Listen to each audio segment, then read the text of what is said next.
गणेशोत्सव अवघ्या 2 दिवसांवर येऊन ठेपल्यानं हिंगोलीच्या बाजारपेठेत मोठ्या प्रमाणात फुलांची मागणी देखील वाढलेली आहे। गणेशोत्सवाच्या पार्श्वभूमीवर हिंगोलीतील शेतकऱ्यांनी मोठ्या प्रमाणात झेंडूच्या फुलांची लागवड केली।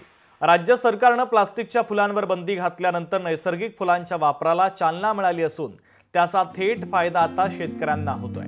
याचा आढावा घेतला आमचे हिंगोलीचे प्रतिनिधी गजानन वाणी यांनी। पाहूयात।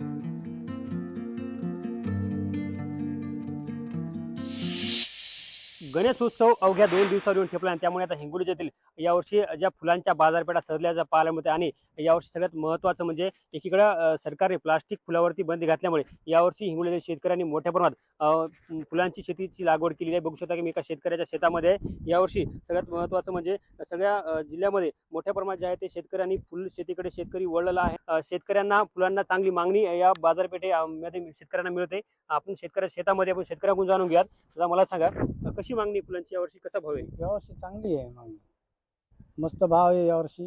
40 पासून सुरुवात झाली, 40, 45, 50, 55 लोक भाव भेटायलेत यावर्षी।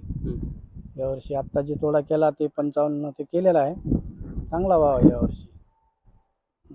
कधीपासून तुम्ही लागवड करता फुलांची? फुलाची लागवड आम्ही 2011 पासून करतो सतत, म्हणजे 2011 पासून सतत लागवड, म्हणजे दिवाळी आणि दसरा, गणपती, महालक्ष्मी। प्लास्टिक फुलावरती बंदी घातली त्यामुळे तुम्हाला काही परिणाम वाटला? भाव वाढला यावर्षी जरा बरा वाटायला, भाव जरा चांगला आहे, रेट बी चांगले आहेत, मागणी बी आहे, व्यापारी बी आले जरा। बघितलं असेल की संपूर्ण राज्यभरामध्ये मोठ्या उत्साहामध्ये गणेशोत्सव सण साजरा करतोय आणि या संपूर्ण गणेशोत्सवाच्या कालावधीमध्ये जे गणेशोत्सव मंडळांना फुलांची मोठी गरज भासते। त्यामुळे आता यावर्षी शेतकऱ्यांनी जे आहे ते मोठ्या प्रमाणात फुलांची लागवड केली आहे। शेतकऱ्यांच्या फुलांना चांगला भाव मिळत असल्याचं पाहायला मिळतोय। यामुळे शेतकरी समाधानी झाला आहे। कॅमेरामन राजेश सोबत गजानन वाणी, लोकशाही मराठी, हिंगोली। लोकशाही मराठी, ऐका, पहा, जागरूक रहा।